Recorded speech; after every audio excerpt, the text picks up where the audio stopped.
Please, yes. Yeah, I'm interested to know what the current thinking is on treatment of HER2 positive breast cancer, specifically with Herceptin and the length of use of Herceptin. Well, I think we're going to ask the world's authority on that, Mark Pegram, for that answer. One of many authorities, actually, but I just said the world's authority. There are other authorities, but exactly.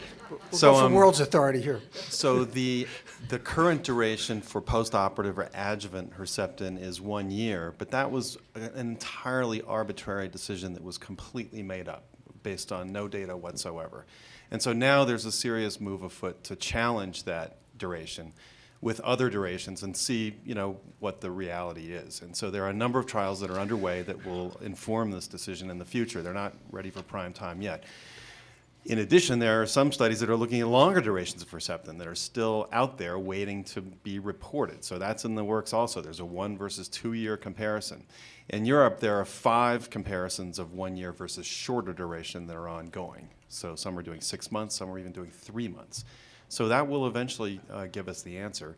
And it may be just in time, because as we have new HER2 targeted agents coming into the clinics that are not cheap, it would be nice if we could cut the duration in half so that we could afford to give the other agents along with the Herceptin. That would be ideal.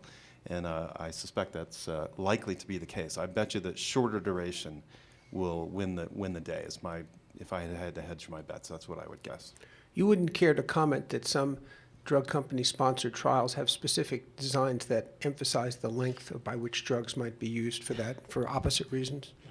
These trials comparing shorter duration of adjuvant Herceptin are not supported by drug companies, as Right. you might imagine.